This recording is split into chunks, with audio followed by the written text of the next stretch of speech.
ప్రస్తుతం పహల్గామా దాడి తర్వాత ఇండియా పాక్ మధ్య ఉద్రిక్త పరిస్థితులు నెలకొన్న తరుణంలో ఎప్పుడేం జరుగుతుందో అన్న టెన్షన్లో సర్వత్రా టెన్షన్ వాతావరణం నెలకొంది. ఒకవేళ పాకిస్తాన్తో భారత్ యుద్ధం మొదలైతే ఏం జరగబోతుందన్నది కూడా అంతే ఉత్కంఠకు కారణమవుతోంది. పిచ్చుక పిల్లంత పాకిస్తాన్ ఏం చూసుకొని భారత్పై కయ్యానికి కాలు దూతుందో కానీ 1971 యుద్ధంలో పాకిస్తాన్కు బలమైన అమెరికా చైనాలు సపోర్ట్ చేసిన పాక్ ఓడిపోయింది. ఇప్పుడు మరోమారు భారత్తో యుద్ధానికి కాలు దూవుతున్న పాకిస్తాన్ బలం ఎంత? పాకిస్తాన్కి అండగా ఉన్న దేశాలేవి? భారత్తో తలపడి పాకిస్తాన్ నిలబడగలుగుతుందా? అయితే గతంలో ఏం జరిగింది? 1971 నాటి యుద్ధం, అప్పటి పరిస్థితులు, ఇండియాకు రష్యా సపోర్ట్, పాక్కు అమెరికా చైనాల సపోర్ట్, ఆ తర్వాత ఏం జరిగింది అన్నది మరోమారు చర్చానీయాంశమవుతుంది. 1971 యుద్ధంలో అమెరికా చైనాలు పాకిస్తాన్కు మద్దతు ఇచ్చిన భారత్ విజయం సాధించడానికి కారణం రష్యా సపోర్టే. తాజాగా పహల్గామ్ ఉద్రిక్తతల నేపథ్యంలో భారత్కు మద్దతు ప్రకటించింది రష్యా.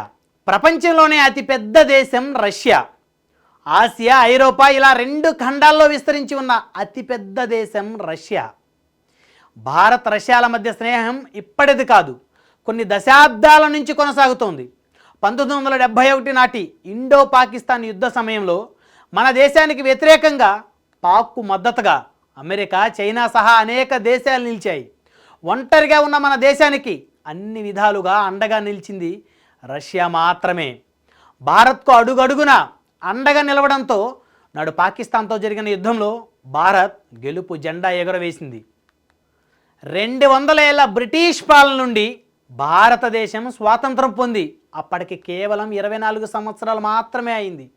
మరోవైపు 1971లో పశ్చిమ పాకిస్తాన్ ఆధిపత్యం కోసం దూకుడు ప్రదర్శిస్తే తూర్పు పాకిస్తాన్ తన స్వేచ్ఛ కోసం ప్రయత్నిస్తోంది. తూర్పు పాకిస్తాన్ అంటే ఇప్పటి బంగ్లాదేశ్.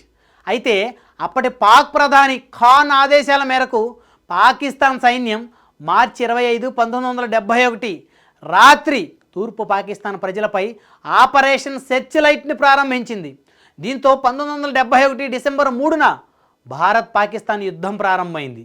ఆ సమయంలో భారత్కు అడుగడుగున అండగా నిలిచింది రష్యా. దీంతో 1971 డిసెంబర్ 16న పాకిస్తాన్ను ఓడించింది భారత్. ఈ యుద్ధంలో అమెరికా, చైనాలు పాకిస్తాన్ పక్షాన నిలవడమే కాదు, పాక్కు యుద్ధానికి అన్ని విధాలా సాయం చేయడానికి ప్రయత్నం చేశాయి. తమ నౌకాదళాన్ని పాకిస్తాన్కు సహాయం చేయడానికి అప్పుడు అమెరికా అధ్యక్షుడు నిక్సన్ పంపే ప్రయత్నం చేశాడు. అమెరికా నౌకాదళం పాకిస్తాన్కు అనుకూలంగా భారతదేశం వైపు కదులుతున్నప్పుడు భారత్ రష్యా సహాయం కోరింది. అప్పటికి భారత్కు రష్యాకు మధ్య బలమైన స్థాయిలో స్నేహ సంబంధాలు లేవు. అయినప్పటికీ భారత్ అడిగిన సహాయాన్ని రష్యా కాదనలేదు. భారత నౌక ఐఎన్ఎస్ విక్రాంత్ను ధ్వంసం చేయాలనే ఉద్దేశంతో వచ్చిన పాకిస్తాన్ నేవీ ఫ్లీట్లో అమెరికా నిర్మించిన పిఎన్ఎస్ ఘాజీని విశాఖపట్నం సమీపంలో భారత నౌకాదళం ముంచింది. అమెరికా నౌకాదళం బంగాళాఖాతం వైపు కదులుతున్నట్లు చూసిన రష్యా భారత్కు సహాయం చేసేందుకు అణు సామర్థ్యం గల తన జలాంతర్ మార్గాలను పసిఫిక్ మహాసముద్రం నుంచి హిందూ మహాసముద్రంలోకి పంపింది. దెబ్బకు అమెరికా, చైనాలు తోక ముడిచాయి. రష్యా నుండి వచ్చిన ఆయుధాల సహకారంతో భారత సైన్యం పాకిస్తాన్ను కేవలం 13 రోజుల్లో ఓడించి బంగ్లాదేశ్ స్వాతంత్రం సాధించడంలో కీలక పాత్ర వహించింది. నిజానికి 1971 యుద్ధంలో రష్యా మద్దతు లేకపోతే భారత్పై అమెరికా, చైనాల ఒత్తిడి తీవ్రమయ్యేది. రష్యా మద్దతు భారతదేశానికి రక్షణ గోడగా నిలిచిందని చెప్పడంలో ఎలాంటి అతిశయోక్తి లేదు. పహల్గామ్ దాడి తర్వాత రష్యా ఇండియాకు మద్దతుగా నిలవడంతో 1971 నాటి యుద్ధంలో భారత్కు రష్యా చేసిన సహాయాన్ని మరోమారు నెమరవేసుకుంటున్నారు భారత నెటిజన్లు.